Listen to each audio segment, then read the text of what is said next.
Hi again, Lauren Weston, District Manager with FC NRCD. You're here today to learn about lake-wise tips for landowners and as part of the Watershed Workshop and Healthy Shoreline series. We're really here to talk about the lake wise. I chuckled to myself quite hard to thought this up. We really want to talk about why we're doing what we're doing. And so first question of the day is your whys. So why are you here? Why do you care about the lake? Why should you be part of the solution? This is just really, why are you here? What do you care about? I'm gonna make 3 people talk. Who would like to talk first? So going back to lake whys, as Mel already mentioned, we're here because shoreland disturbance is directly related to water quality and aquatic habitat. So what we're doing on the lakeshore really impacts what's happening in the lake. The Lake Wise program is designed to make sure that people who own lakes own lake shore property are making it as lake friendly as possible. It looks at 4 categories: your driveway, structures and septic, recreation areas, and your shoreline. That's a bunch of different areas. What they're really trying to get at, and what we're really trying to get at, is stormwater management. So it's that runoff that's going into the lake. We're going to approach this today, again, through the whys. So there's principles and there's practices. Principles are the why you're doing something, and the practices are the how you're doing those things. We will get to the how.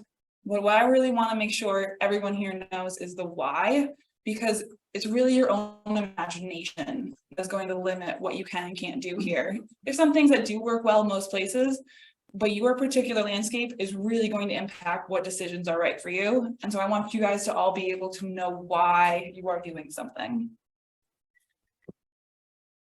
So, stormwater. Like I said, Lake-wise is really about stormwater management. It's rain and it is melt water from snow and hail and all the other crazy things that come from the sky. Stormwater runoff is once that water hits the ground and it starts to move over the ground. Eventually, it's going to land in a lake or a stream or a pipe if you're in a city. So it's going to land in these water bodies. It's an issue on lake shores that are developed because they are developed. So in natural areas, there is about 10% runoff normally, but where we've put a lot of impervious surfaces, so hardscapes, concrete, parking lots, roofs, a lot more of that is running off, and it's just not going down into the ground like we want it to be. These are one of my favorite graphics I've ever found. Stormwater management doesn't have to be a bad thing. In urban areas and in developed areas, a lot of what we have done is created problems with our stormwater. So we've paved our cities, then we catch it in pipes and we send it out really fast into streams full of things that are leaking from our cars, full of fertilizers that we're putting on our lawns. But we can treat it as a resource, and it can be a solution if we slow it, spread it, sink it, and store it. I'm going to say that a lot today. That's my why today. The graphic doesn't have store it, so I tossed it on the bottom.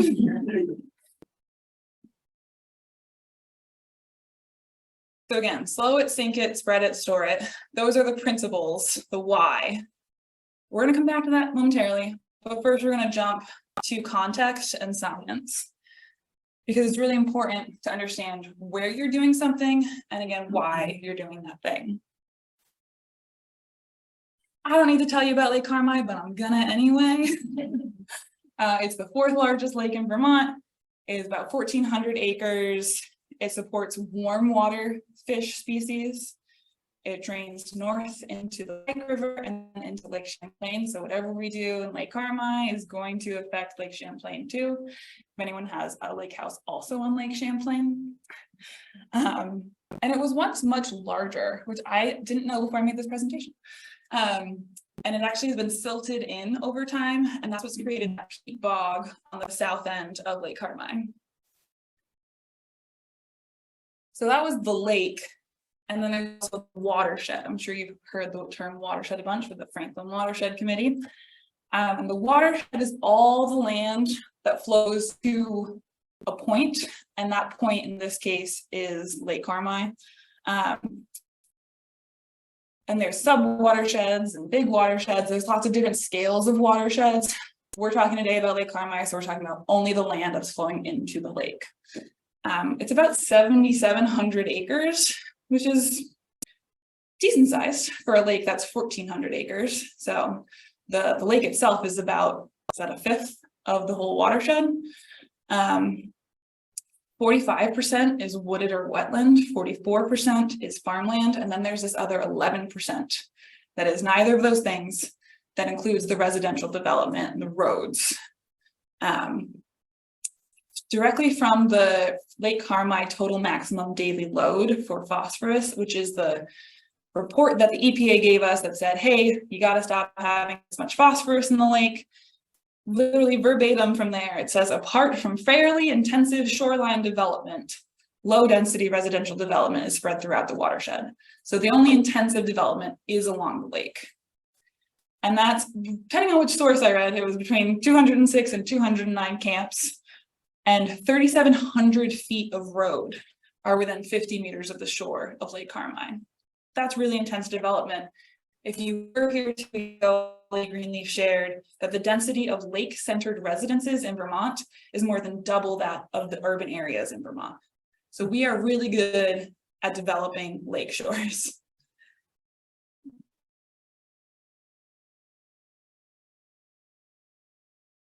A little bit more context here. I apologize in advance. I do want to thank Katie for making this map for me too. What you see here in the blue outline is that watershed outline again around the lake. We kind of zoomed it in to just by the lake. The red lines are the property boundaries.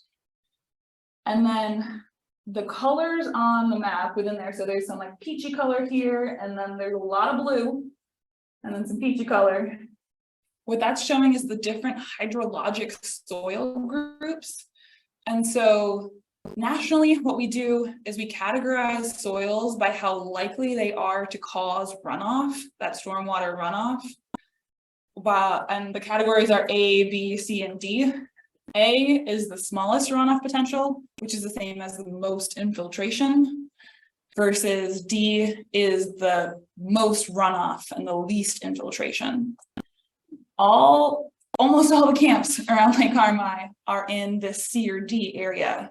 So those soils naturally want runoff to happen. Wants a strong word, but that their tendency is to have more runoff. So that's just important to keep in mind, and just really signifies why we should do the work that we're doing on lakeshore properties. Question. Answer. What's the potential of the farmland in the watershed? That is a wonderful question. I did not make that map, but we can look that up for next time if that would be helpful. I would imagine it's pretty similar based on how soils are formed in the same valley, but we can definitely confirm that for next time. So this is our first video of the day.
Now we're going to pivot to some science.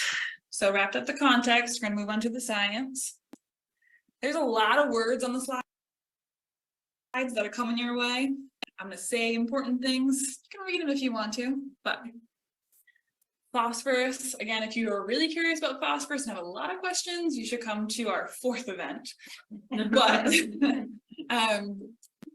phosphorus is essential to all living things. It makes up your RNA and your DNA. It also makes up your bones and your teeth. It also controls plant and algae growth because in most systems, phosphorus and nitrogen are limiting nutrients. So plants will grow as much as they can if they get more and more and more of those things. So that's why we're concerned about phosphorus. Phosphorus, as you all know, there's too much of it in the lake. And so we need to kind of find that balance again, because we still need it. We need to find a balance.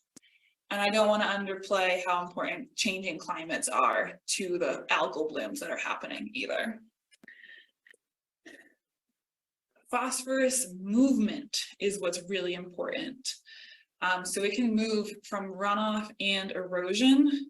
And so runoff is, again, when it kind of gets absorbed into the water and moves just as phosphorus, versus erosion is when the sediment that the phosphorus is attached to is moving in the water or the wind. That's great wind that came through the door right there as I said it. And phosphorus, I just want to, sometimes it's helpful to think about phosphorus in comparison to nitrogen. So we think about nitrogen, gosh, people are putting nitrogen fertilizers on their lawns, people are using it in all sorts of places, but nitrogen gets taken up a lot by crops, just a little bit by runoff and erosion. It can leach down into the soil, and it can also volatilize, so it can become part of the atmosphere. Phosphorus can't do that. Phosphorus doesn't go into the atmosphere.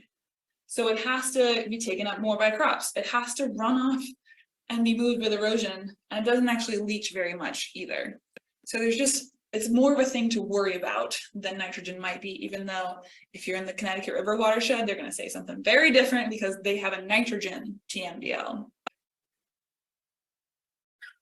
So, as we mentioned, the phosphorus moves with stormwater with that runoff. So we can control the phosphorus if we can control the stormwater. And there's a couple of options of how we can do that. Stormwater can infiltrate, evaporate, transpire, flow, or be stored. Couldn't think of a really concise way of saying be stored. So there you go. In terms of infiltration, I'll start with this photo. There's more infiltration, like we said earlier, in less developed landscapes. Infiltration is when it's going down into the ground, it's moving through the soil. And there's a couple different visuals that I found really helpful, thought you might too. If think about your water and you're trying to move down through these different soil profiles, you're going to be able to fit through here, but it's going to be tough. It's going to be really tough to fit through here. With all this space in between, it's a bit easier. Keep that in mind. And like similar idea for rocks.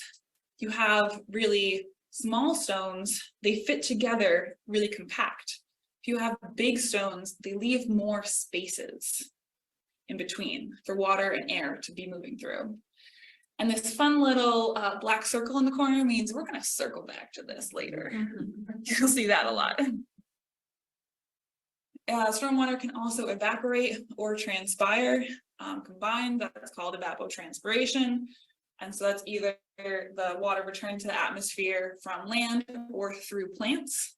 So if it's just on land or in the lake itself, the water gets so hot that it goes back into the atmosphere. For transpiration, the trees and the plants actually soak up the water through their roots and then transpire it through their leaves. It can flow. So as you all know, it can flow over land. That's the runoff that we talked about. It can also flow through a stream, or it can flow underground in lots of different ways.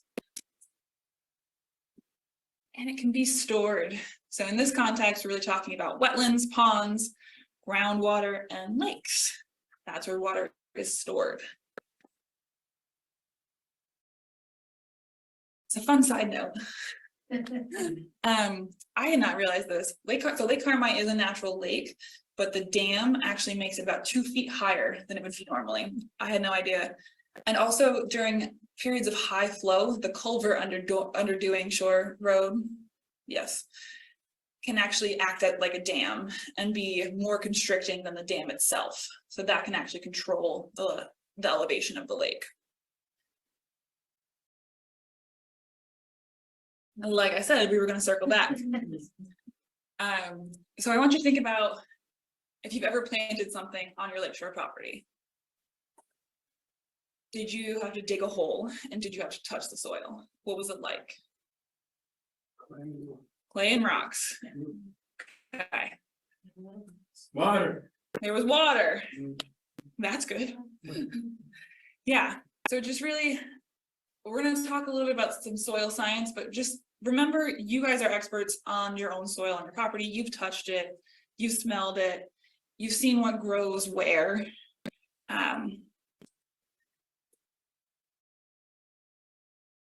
I'm not going to do a full soil science thing. That's Katie's job.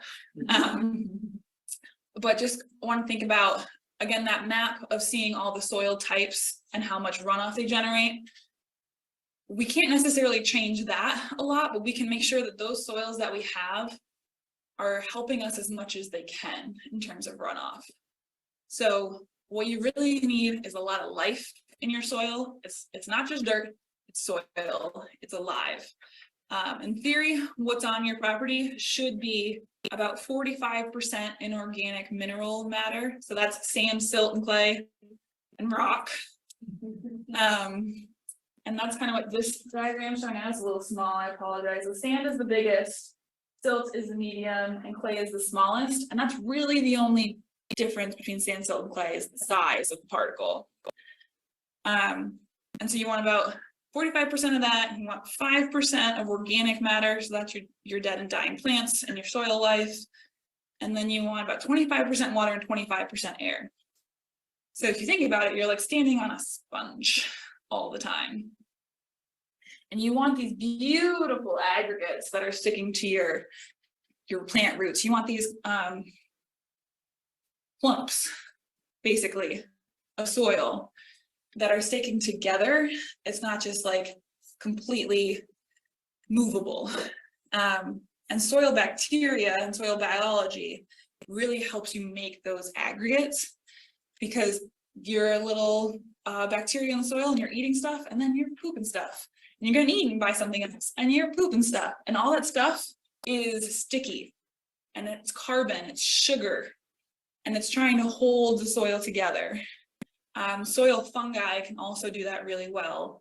So mushrooms and all of the little threads that come off of it, that can exude glomalin, which is, again, another sticky substance that's holding this stuff together. And then you get your earthworms that are creating little tunnels for air and water to go through. And you've got shredders like millipedes and termites and cockroaches that are chewing up your plant matter and bringing it down to be food for the rest of your soil life. Again, lots of words on the page. I'm sorry. Your soils, if they're alive, they are also helping you cycle your nutrients. So, like I said, the plants, they're exuding that carbon. They're feeding the bacteria. The bacteria are being eaten by protozoa. The fungi are making the glue. And then that whole food system is building up. It's providing more nutrients for more plants. It's providing food for your voles and your birds and your humans and your cows. So it's just, what I want you to get out of here is your soil's alive and we got to keep it alive. And all of those things really, really impact how the runoff moves through your system. So you can either have soil that's like a brick, it's hard, and it's not gonna take in water, or you can have it like a sponge. We would like the sponge. Because just think, if you're a sponge, you're getting water down through it, and you're actually like taking out some of the pollutants that would otherwise be going off. And you can have really nice soil, but the top layer could be crusted and compacted. And so there are some things you can do to kind of impact that. You really want this nice, beautiful aggregates with all this space for the air and the water to move through. That's your goal. That's my goal, and I hope it's your goal. So remember that. Remember the context, remember the science. We're going to apply it. Slow it, think it, spread it, store it. We know our whys. Now we're going to pivot to the hows. I'm going to share some of the lake wise best management practices that are well recognized. But again, it is only your own creativity that is the limiting factor here. First things first, again, more words, so sorry. Don't get overwhelmed. What I heard earlier too is fear about limited resources and knowing what you should and shouldn't be doing. And so we can help. The Franklin County Natural Resources Conservation District and the Franklin Watershed Committee. If what you want to do would improve water quality in the lake, there's probably money for us to help you do it, and it might be free for you to do it. So please contact us and tell all your friends.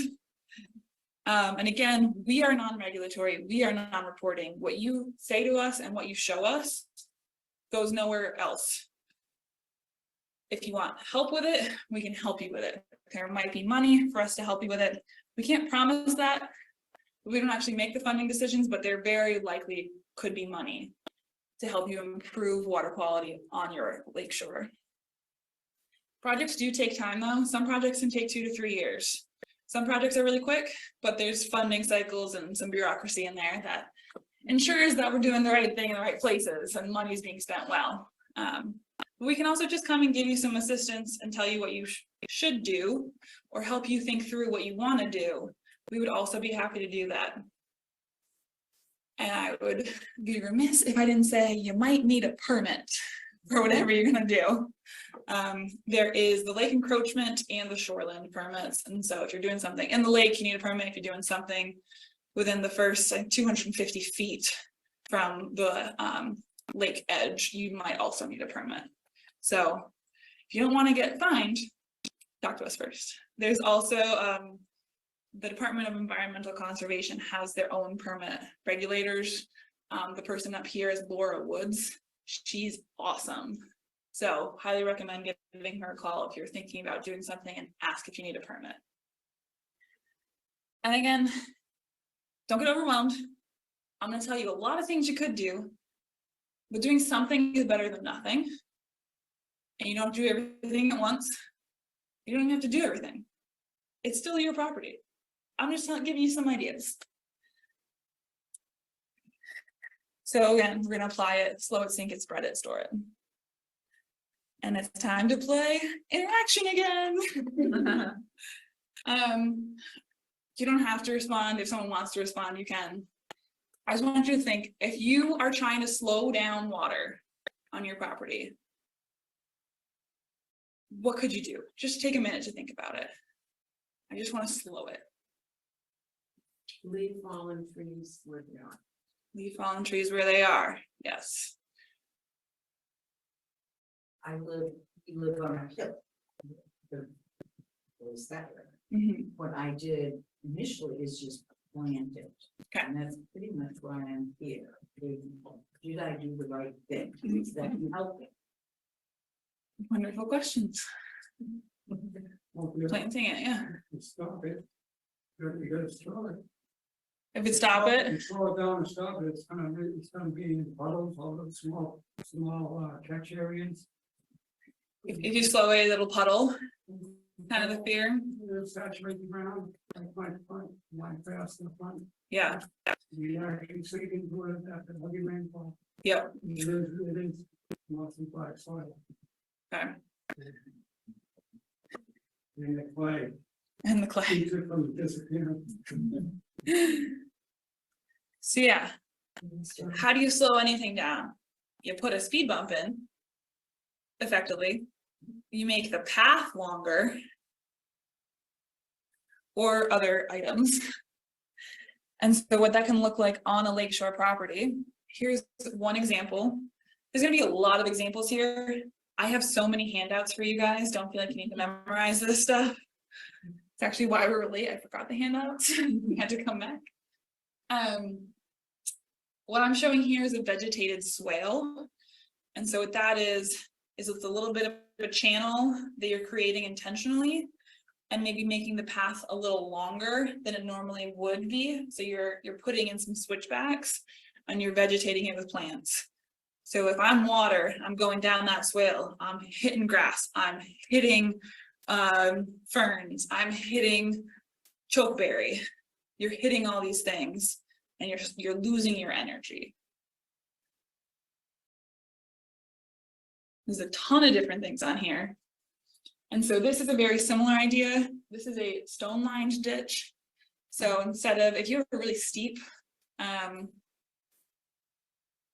ditch or swale, the grass might not be enough. So you might need some stone.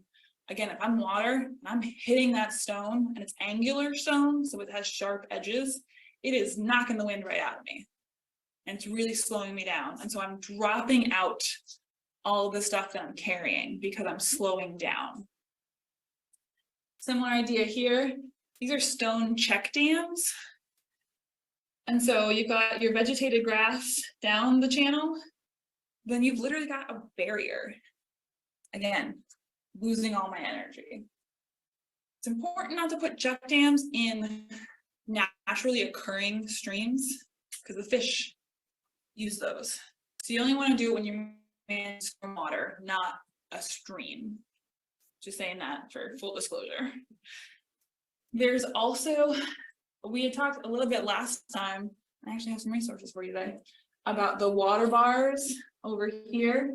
So like down a driveway, again, you're making a dam basically for that water. You're making it harder for it to move. Or the open top culverts that is capturing the water flowing over the ground and sending it out in a controlled manner onto rock or stone to again slow it down and spread it out. Very similar idea here. This is a driveway with a turnout, a rock's turnout. And so all the water in theory is coming off and into this area, slowing down. And at the bottom of a culvert. So if you have a culvert or if you have a pipe coming out somewhere, you want to protect the soil underneath it by slowing it down with rock.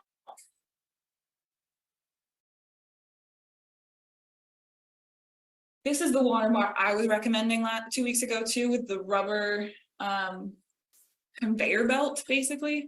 So it's 2 pieces of wood sandwiching a piece of conveyor belt that you can get from Swanton Line, and you're burying it under your gravel in your driveway.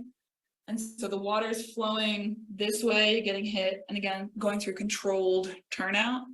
I had recommended these for folks who were plowing their driveways because it's not as impactful as one of those like raised bump water bars. You're not gonna move all the gravel every time you hit it. And there's also these filter berms.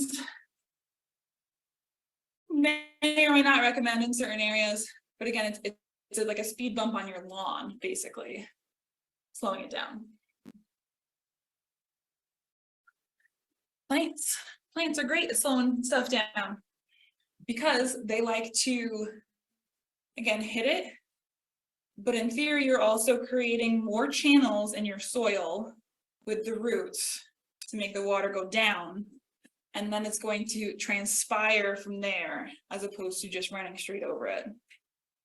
And so they replaced a wooden edge with plants. And that's a very fancy rain garden, but don't feel like you need to.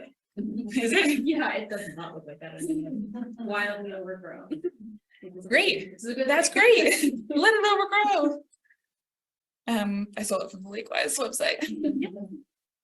And again, just more examples of a rain garden. So before and after. You can use mulch, you can make it pretty, make it an enjoyable space. Same thing here. Before it was just like running off over that grass, and now it's facing all these obstacles that it has to move through with the mulch and the plants and the stones. I think Mel has a question. Yes, A thank you. question about rain gardens and bringing it back to the soil and like how a lot of it doesn't drain very well. How did you get your rain garden to be successful? With the sodas, the way they are. I wanna say there was soil brought in, like potting soil, because they like made a raised bed, and I'm assuming they filled it. I don't know, I was 14 when it was made, so I wasn't paying attention. I don't really need to address that. Yeah, so rain gardens would be successful at Lake Carmi by adding that life back into the soil. That's really how it's gonna help. You're not gonna change the soil type. You're not gonna turn clay into sand. You're not. What you can do is make sure that you have those channels with those roots and the hyphae from the mushrooms. You can make sure there's all these places that are cycling the nutrients. And so when the water does infiltrate, even in potting soil, it'll stay high enough and it'll transpire again right there if the day warms up. Yeah. And okay, we have the water bar, which you know, across the driveway, Mhm. and then we have the rain garden. So the water comes down through the water bar, and then the filters all through the rain garden before it gets to the stream. Right. So it filters it. Right, yeah. So maybe you're not actually storing a ton of rain, but you are getting that filter and you're getting it slower. Mhm. So you're not causing erosion after the rain garden. Yeah, Katie. If we're gonna go down the rain garden rabbit hole, there's also some strategies for soils that don't drain quite as well, where you add some sandy material. It's called a filter bed, and when you dig out the rain garden, it will go underneath the plants. So we do have a bunch of copies of the Vermont Rain Garden Manual. There's lots of instructions on how to build one of the appropriate size, how deep to make it, how to know if you need to put special sandy filter material underneath it. I know a lot of folks have been interested in rain gardens in recent years because it's like a very beautiful and wonderful way to treat stormwater. And there's a lot of great and helpful tips and specifications inside of that manual to help you understand how to make those decisions so that it can kind of stand the best chance of working. Thanks, Katie. Yeah, highly recommend that resource. And also if you want some tips on what to do on your own property, call us. We'll come out Yeah, for free. We can come out and like walk through that manual with you and take measurements with you and like really help you understand all that process. Yeah. Other ideas on stuff you could do on your properties? Sorry, this is again, just think about it for a minute. You don't have to say anything out loud, but think about your own property and ways you can slow down water on your space or your neighbor's space. Don't tattle on them, but think about it.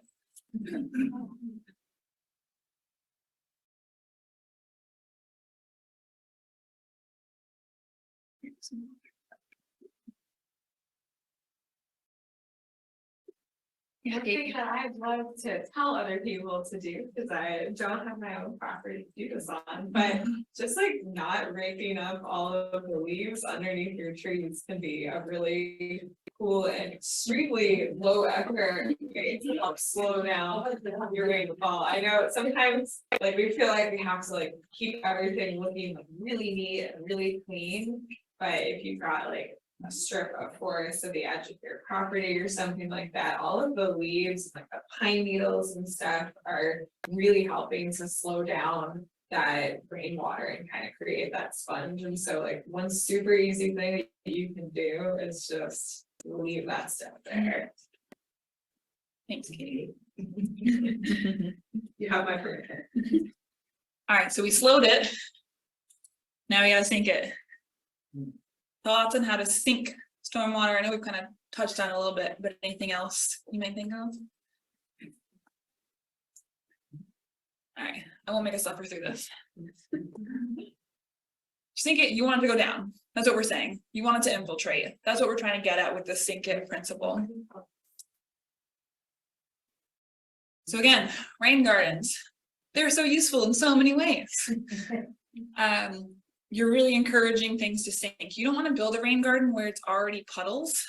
That's not where you want to put it. You want to put it somewhere a little different where there's room for saturation and infiltration.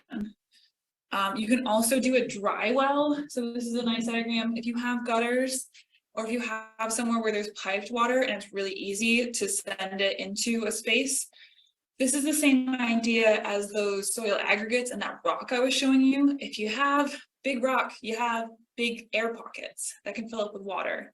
And so you're really just like creating a little pool for it to stay there and give it time to infiltrate as opposed to just running over the top. And again, same idea. Hope you're noticing themes. You put stone around, if you don't have gutters, you can put it all the way around your home. I know there's some examples in the room. And it's a drip line trench. So all that water that would normally be coming straight off or very quickly off your roof and hitting your soil and causing compaction, because you have all those loose particles filling in all the gaps that were previously there on the top of the soil and really creating more runoff. Now you can have it drip down, hit stone, slow down, be stored, and infiltrate. You may or may not need a pipe in there, the idea of like a French drain. And that really, I would probably recommend some pipes around Lake Carmine again, because your soil can't infiltrate too well, but that's on a case by case basis. Or you could also do a driveway infiltration trench. So around your driveway, same idea. You could put in beautiful infiltration stairs. These are my favorite practice. They're just stunning. It's a wooden frame with stones. Again, same idea. Instead of making a highway for the water to go down a hill, you're breaking it up. You're basically making terraces and you're creating all this space for the water to go down. And it looks nice. A similar idea or a related idea, when you put in your infiltration stairs, you are defining your pathway. And so you're keeping everyone on the same area as opposed to them all stomping around and creating compaction everywhere. So you're really defining where people are moving. People, dogs, boats. And then again, just take a minute. Think of any other ideas you can do to sink it. And now I'll drink some more water.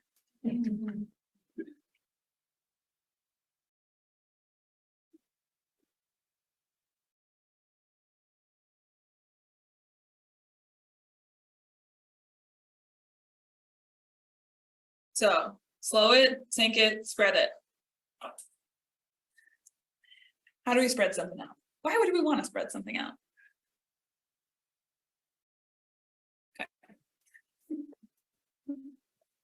This is my favorite slide so far because of the whack-a-mole entirely. I apologize in advance.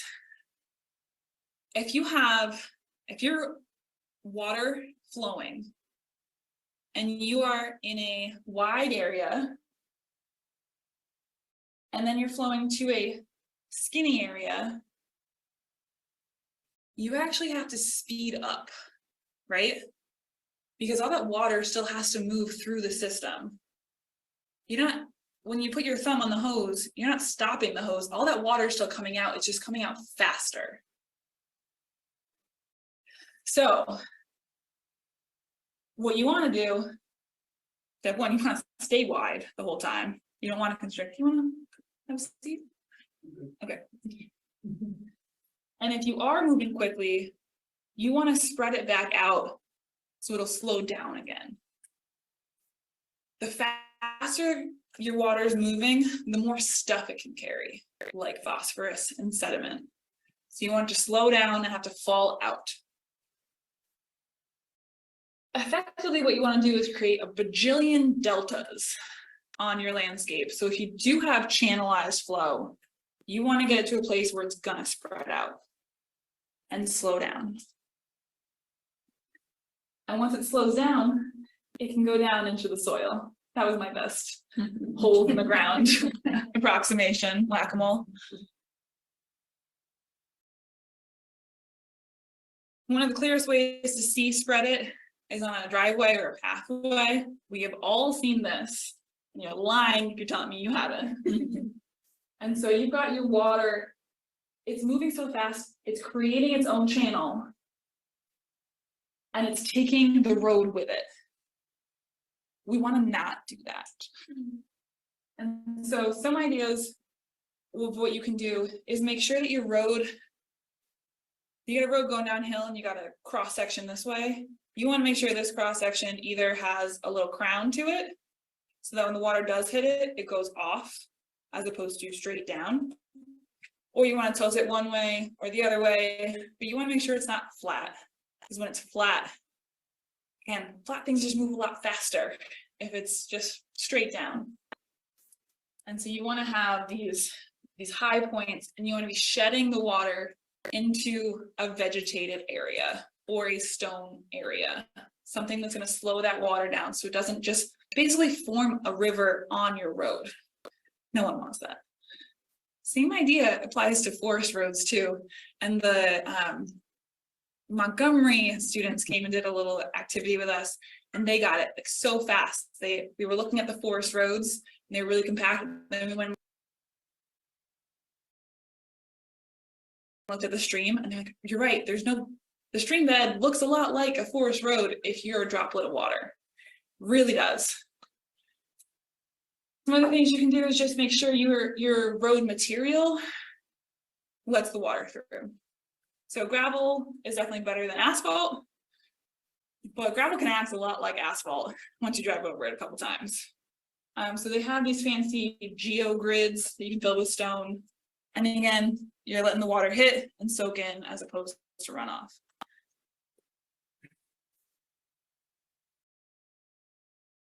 You can also, this is a blurry photo and I apologize. It's a rain chain. So instead of a gutter, you've got the rains coming off your roof, maybe in a gutter above, but not a gutter down.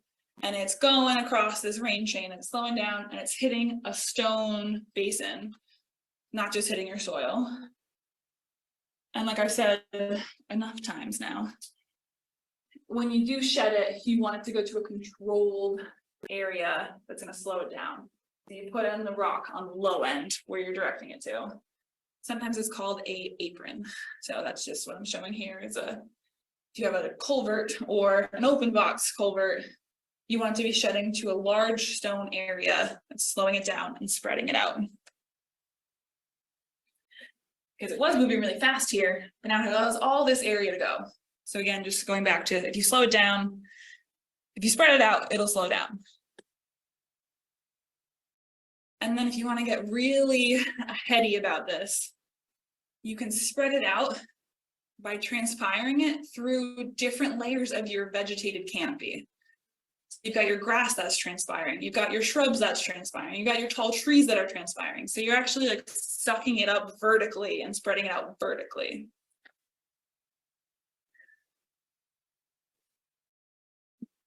Any other ideas? Take a second, think about it. For stone trenches really work well. We had one installed on our road in the spring, Mhm. and it's made a tremendous difference with the amount of water that enters onto my property. It's just night and day. Night and day. That's wonderful to hear. It pools up, and with all the rain that we had, I thought that it would be too much, Mhm. but it does eventually seep in. It'll stay there for maybe a day, but it'll eventually seep into the ground. And again, it's made a huge difference. That's wonderful. And then they also did a few of them alongside the road, a little farther down, same principle, trying to direct the water into the stone and let it seep in. So made a big difference. Wonderful.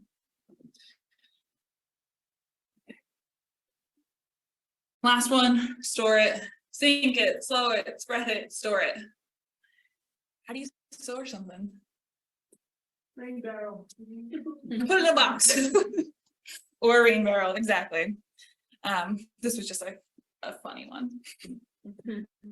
Yes, exactly. A rain barrel is a really good example. And you can store it, again, if you're getting it to infiltrate and you've got the right soils, it can go into the groundwater. Or once it's clean, you can store it in the lake. So it's just thinking, where do I want it stored and what quality do I want it stored in? If you're using a rain barrel, you can then use it. I assume people know how to use a rain barrel, but the property is you're catching all the stuff that's hitting your impervious surfaces like the roofs and your driveways. You're capturing it so it doesn't run off, and you're going to use it later to say water the new plants you just bought, to do other things. Because eventually it it will stop raining. Those are my only good ideas for how to store it. Do you guys have any ideas? Okay. So with that, we're wrapping up our stormwater discussion. And so again, what we're trying to do is make sure this precipitation doesn't do that. That's our goal.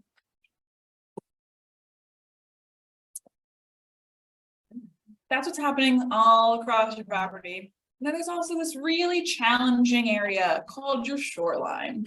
And that is where the stormwater and the lake energy meet. And so you've got two things moving in different directions, trying to do different things at this edge. And so what I'm showing here, you've got some arrows of where the stormwater is coming down. But you've also got all this energy from the lake hitting that shoreline area, and it wants to do what it wants to do. So we're gonna have the discussion.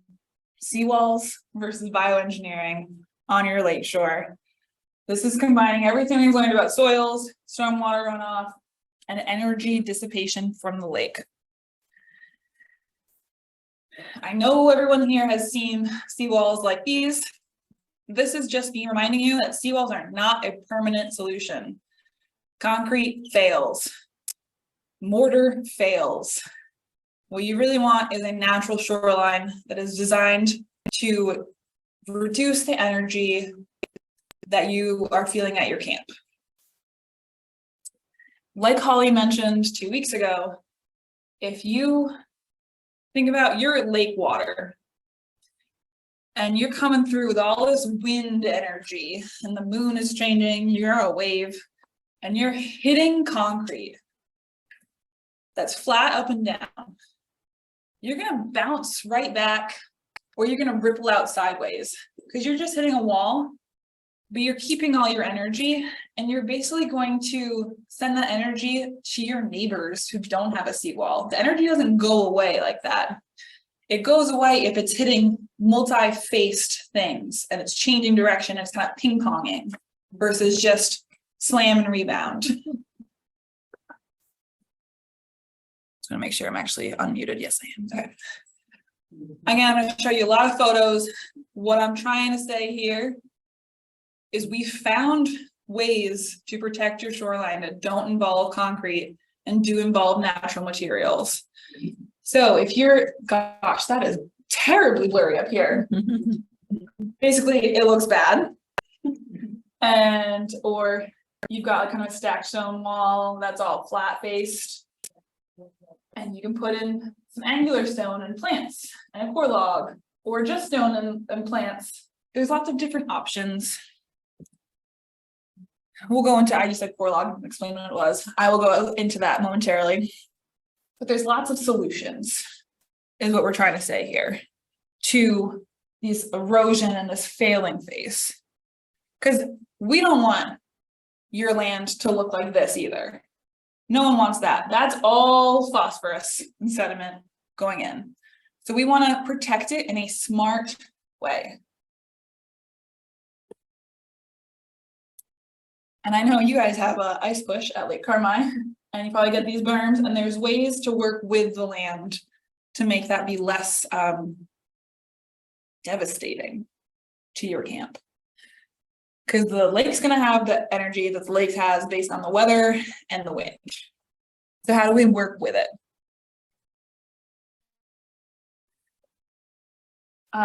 This is an example at another lake where they have folks kind of working on creating a stable slope. Similar thing here. You'll notice this tiered thing again. Think about the infiltration stairs. It's the same idea. You're not creating a highway, you're creating steps. And it can look beautiful. It might take a little bit of time for the plants to grow, but it can look beautiful. And here's just another example. So you have a little beach and you have a wooden seawall. You can remove it and put in a bunch of plants and still, and like actually make it more beautiful and erode a lot less. All right, we're gonna see if we can get the sound to work. I have little confidence, but we're gonna see. Here's another video. Ooh. Oh, I'm connected to the projector. Huh.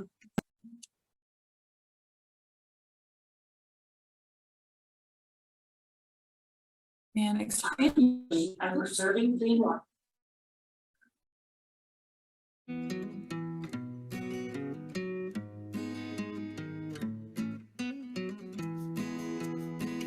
This video shows the installation of two bioengineering practices for shorelands, fiber core rolls and encapsulated soil lifts. Located at Brighton State Park on Island Pond, these softscape methods are being installed to stabilize the shoreland and protect water quality for a lake enjoyed by more than 200 camp owners and the people who visit its public access areas. I feel like it's important to maintain the integrity of our lakes and our streams and our ponds, Vermont, because that's what brings park visitors to our state parks and help with our local economy and tourism. The other piece of this is we were able to get access for ADA folks to allow people to have access to the water that are in a wheelchair. This permeable pathway also allows stormwater to be absorbed and yet is rigid and wide enough for wheelchair accessibility. Previous to the project, we had a beach wall in there that was becoming a hazard as the lake was eroding the bottom of the beach wall. It was unsafe for park visitors to use. Fiber core rolls and encapsulated soil lifts provide biodegradable structures to reestablish and protect native plants, which will secure the eroding bank where the hardscape wall used to be. Brian Maka from GEI Consultants in Michigan, who has been using bioengineering methods in and around the Great Lakes for over a decade, led the installation at Island Pond. First, the failed retaining wall is removed and the shoreland graded to a 3-to-1 slope, which is ideal for plantings to take root. Encapsulated soil lifts are then placed, starting from an endpoint which in this project was determined by an existing embedded rock off to the side of the birch trees. Fiber core rolls are arranged from the end of the lifts to finish lining the shore with what will become the new shoreline toe. Fitting them tightly together connects the two bioengineering methods for one continuous shoreland restoration project. After laying out the materials, the fiber core installation starts before building the soil lifts. Trenches for the fiber core rolls are dug roughly 6 inches deep, and the rolls are placed and fastened together. Volunteers help pound stakes about 2 feet apart along the outside of the fiber core rolls. The more stakes, the more securely the roll is held in place. The wooden stakes are notched to hold the rope as it is woven across the roll. Once the rope is tightly tied off, the stakes are pounded all the way in. Topsoil is backfilled to a couple of inches in height below the roll and sloped back along the length of the roll. To start the lifts, a rock base is established using 6 to 8 inch size rock, though for sites with more energy from waves and ice push, larger rock would be used. Because this project is being installed on sandy soils, a geotextile fabric, chosen to allow roots to penetrate through it from above while preventing submaterials from mixing up into it, is used below the rock-lined base. The soil lifts are built on this foundation and filled with soil to give them structure. Native wildflower seed is sown before the cover of the lift is flipped over and anchored with stakes. Shrubs are placed and planted between each of the 12-inch lifts. Lift height can vary between 6 and 18 inches depending on the project. As the lifts are built, the tiers stagger backward 12 inches, creating a 1-to-1 slope to fit around the birch tree. Tampering the soil helps compact and shape the lifts. The seeding and shrubs between the tiers will grow and stabilize the lift system, and 12 to 15 inch rock placed around the lifts add extra support until the plant roots get established. Biodegradable erosion control fabric covers all exposed soil. Where 2 layers of fabric are rolled out, the bottom layer overlaps the upslope layer, creating a smoother transition in case ice or waves reach the shore. Now for planting. Several hundred native plants cover the project site, and in 2 to 3 years this living shoreland will support a healthy variety of wildlife and pollinator species, such as songbirds, butterflies, turtles, and otters. Planted shorelands also won't attract geese as they don't walk through vegetation. Final touches include temporary fencing and signs to inform the public of the restoration work. From my aspect as an engineer, I'd like to employ it more and more. It seems like a really great approach, both for the environment and for creating nice, aesthetically pleasing spaces along the shoreline. I think it's fantastic with the softscape, and it's just pleasant and it's comforting to go there and have access to the water. Bioengineering methods offer a win-win for property owners, building storm resiliency along shorelands while offering a multitude of ecosystem benefits, especially clean water. The natural shorelands that are restored through bioengineering filter stormwater from shorelands and stabilize the shore, keeping sediment and nutrients out of the lake and preserving clean water for generations to come. Many thanks to all the volunteers and partners who made this shoreland restoration project possible, which can be visited at the beautiful Brighton State Park in Island Pond, Vermont.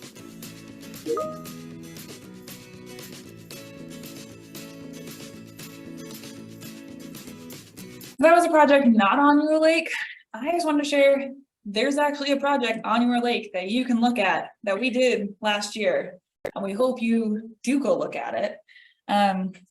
It's on Shore Road.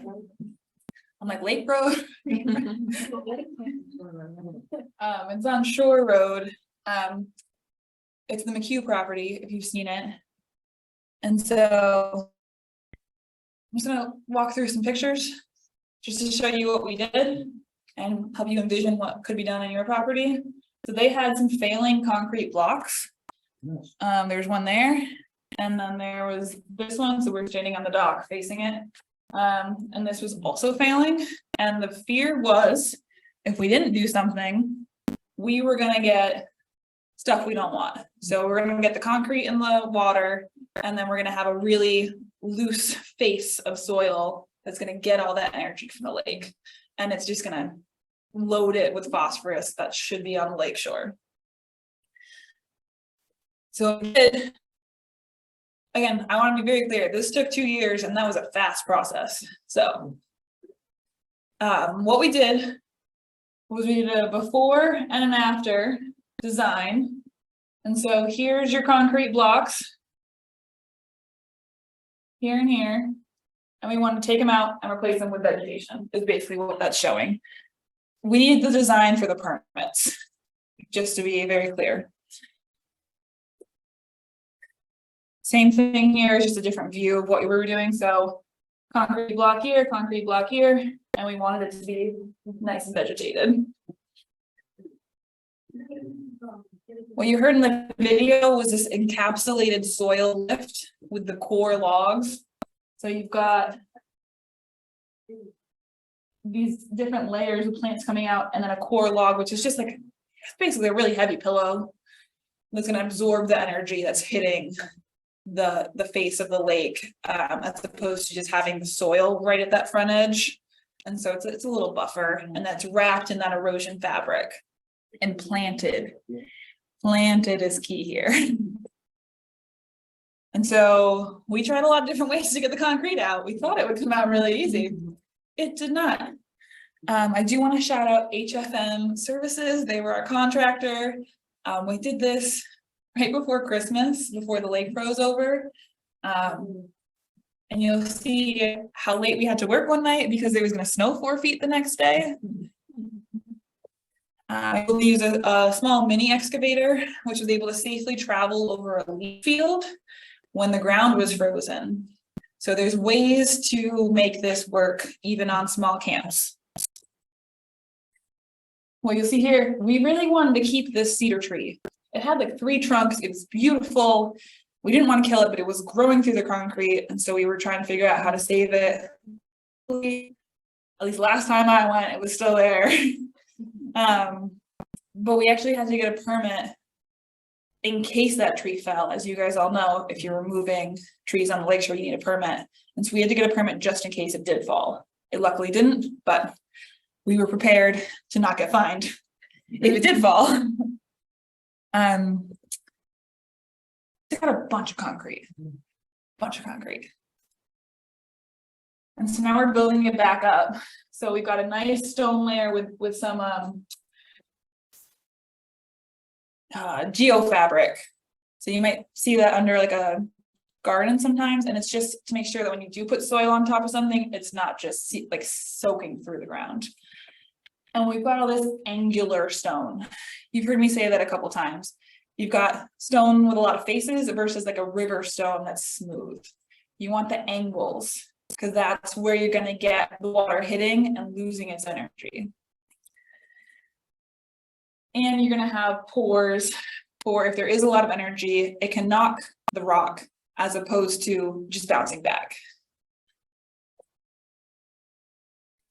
And then we've got the core log here, and they were all stored there because it did rain that night. And so he laid out the erosion control fabric and then laid out a toe of the core logs and then wrapped it back and then did another one. It got late. It was gonna snow 4 feet. We had to finish the project. And this is kind of what it looked like. We did trim these, actually. I don't have a photo of that, but we did trim those. And that's what it looked like when we left this particular site. And then we went back in May, and you can see there's holes and twigs. We planted bare root plants in May, and I think right now I haven't been back since, but they haven't called me to tell me that they're all dead, so I assume that they are doing just fine.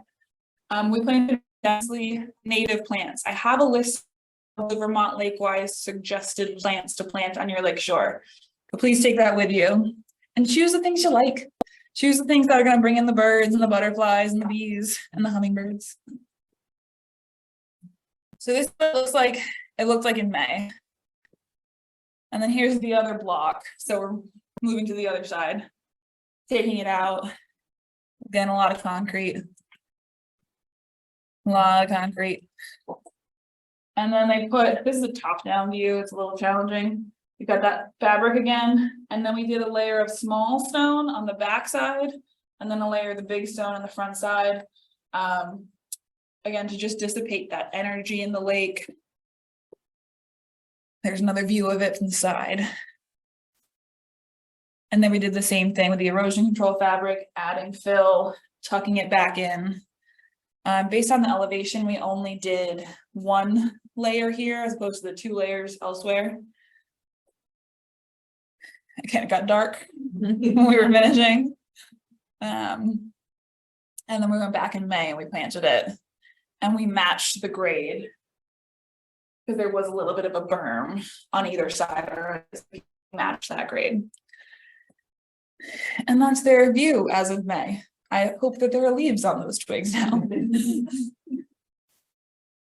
So we want you to be Lakewise. You want to be Lakewise, so let's make it happen. Why be wise? You can help the lake, you can win a sign, you can influence your neighbors. Can be a model property. So you can be the ones who are like, yeah, I'm doing the best I can on the property. Hey neighbors, don't you want to be cool like me? I win this sign. And if we all do it, it'll be really helpful. And I know earlier I said only 11% is developed land in the watershed. So everybody's got to play their part. And we know that, and everybody is getting similar feedback. Trust us. This is a snippet from the current Lakewise map of Lake Carmine. The blues, the dark blues are folks with awards. The light blues are folks with certificates, which means they passed 2 out of 4 sections. No one really gets a certificate though. And then the white is folks who got an assessment but didn't yet get an award. So How do you entice those whites to go through the process? probably with us paying for the project. No, I mean, just, okay, Right, like you'd do something if it was free. Yeah. In theory, if I wasn't asking you something crazy. In theory. But it's us doing it, but it's also, it really is, the model Lakewise is peer pressure. It's this, hey, can we socially agree that this other thing that we're doing is actually the way to do it? And it's generational. And it's gonna take time. we have a Lakewise award, but our camp and property look pretty ragged compared to others Okay, who want to mow all the time. And we don't just know how to reach that conversation. has anybody ever asked you why your lawn looks ragged? No. Have you ever told anybody why you're looking for it again? Have you ever said, hey, this is intentional? There are signs that say like no mow zone. Yeah. That like will tell people, hey, this is an intentional thing. This isn't us just not being at camp this summer. Yeah, there's conversation starters there, and I don't have any no mow zone signs, but I'm sure we could get some if that feels like something that might be useful. Just again, the why am I doing this? Yeah, and that's a sort of the impression as well, is to have your yard, is neat, tidy, Right. as you think it should. We need to be doing too. You are nailing my next transition. I really appreciate it.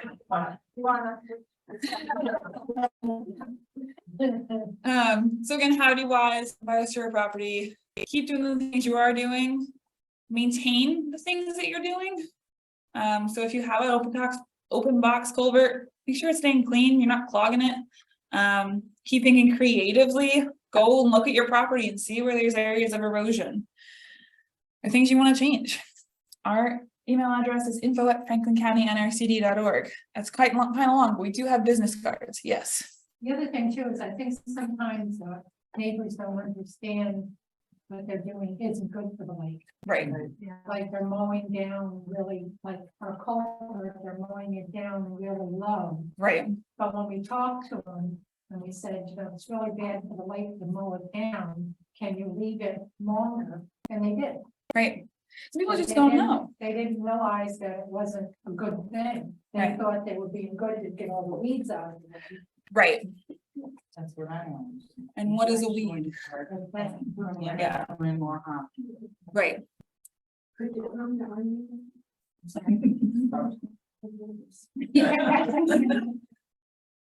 Hey, I'm not your neighbor, but they.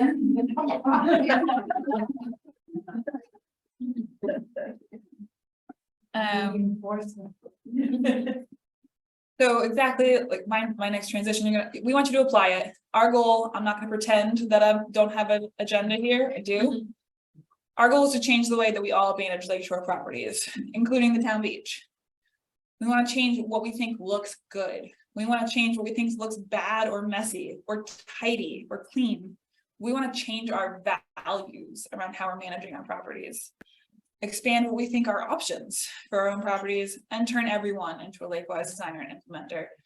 So there are a bunch of us, but at some point, there's not enough staff to come and tell everyone exactly what to do on their property in theory.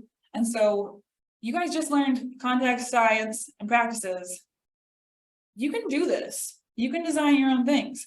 So much so that I'm gonna make you. So. I want you to tell me for this lakeshore property that I did not draw. Would have been very impressive.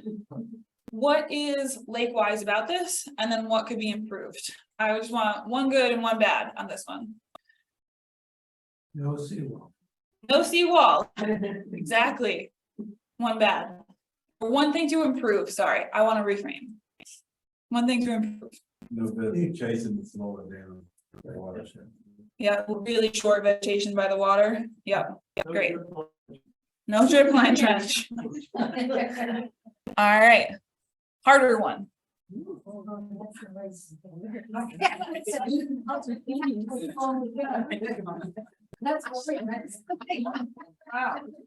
Yeah. I believe that's on patent, sure. Yes. Let me tell you, I tried very hard to make sure I didn't accidentally get a Lake Carmi photo in here. What's good about this?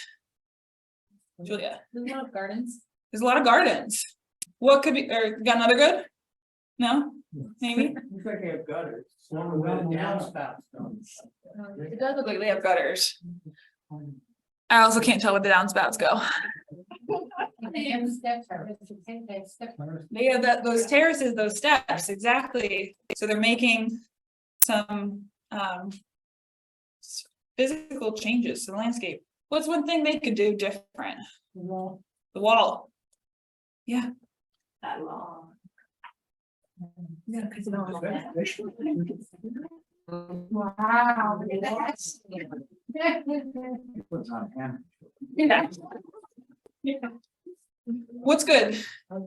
Nothing. The vote, The vote is nice. The house is beautiful. It is. The trees, there's some tall canopy, yeah. What's something they could change? On bare soil. Patio, bare soil, More plants going to the lake. there's a lot of pathways, that's a highway for water. And there's like an excessive amount of pathways, possibly. More plants. We need more plants. They need some more plants. Okay, Looks like there's a little wall. got a little lip there. There's no smaller trees to replace the mature trees. Exactly. Yeah, when that big one falls, it's gonna be 50 years. All right, now we're gonna zoom out a little bit. We got 2 camps here, well, maybe 3. Yeah, camps. I'm gonna go ahead and call them camps. You can really see how much difference management makes. I'm not saying either of these are good, but you can see how much different it looks. What's good on either of these? That was also my answer when I asked myself that question. Yeah. One has like defined pathways. This guy? yeah, Yep, To keep people off of areas trying to keep some more permeable. definitely. They look stone too. It does look like stone. Yeah, it looks like little stone steps. What could be improved? Vegetation. Big parking area. Big parking area. Yeah. Mm-hmm. Just like that, you have a lot of cars. But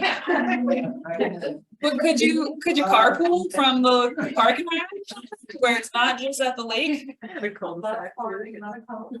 Cul-de-sac, yeah. I'm a big fan of unpaving things. I know no one else is, but. You do solar panels, and if you are building a new camp, which I know no one really is on Lake Carmi, think about your footprint. So if you need 200 square feet, this is for a math problem. You can either be 200 square feet on one level, maybe 200 square feet on 2 levels, which shrinks your footprint, which shrinks how much soil you're covering. So. All right, zooming out a little bit more. This is a whole lakeshore. It's a little tough, right? Where is this? It is on Google. That's what I got for you today. That's another one. Yeah. There's a ton of lawn. Yeah, like, body of water. Not a lot of trees and. Not a lot of trees. Okay, you guys are getting the hang of this. I appreciate that. This guy looks pretty good, right? Yeah. That's exciting. That looks like Maine to me. Yeah. Looks like Blackwoods. Yeah. This might be a little more Lake Carmi-esque. Yeah. And it's pretty good, right? It's got vegetation. It's got vegetation. What could they do differently? Oh, no, I did not notice that. That would help.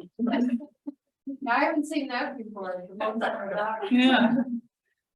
You know, it looks like there's maybe some no vegetation around here, maybe even just planting grass there again, just making it green instead of brown. Making it a pathway. Or making it a pathway.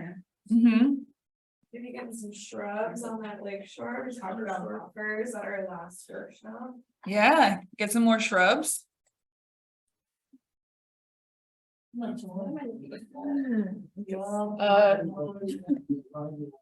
on. Yeah, Oh, yeah. same thing. Yeah.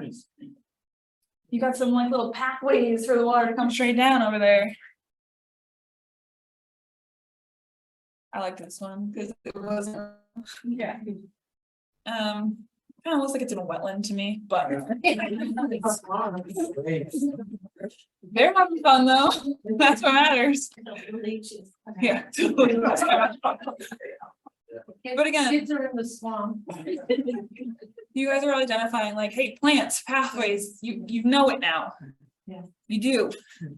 You're experts in being lake-wise. You're lake woke. You're welcome. So, to end, I want you to watch this video again. And I want, ooh, that is very loud. Hold on.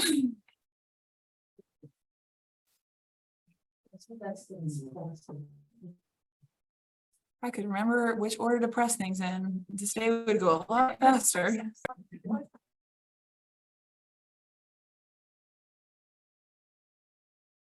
So look at your lake again. From above. If it will load. Oh, it's gonna kill me, isn't it? And look at it differently. Look at it with what you learned today. And with this change in values about what looks good. And what looks good for the lake. It's my request. If you want to close your eyes and not participate, I understand also. I've been talking at you for a while.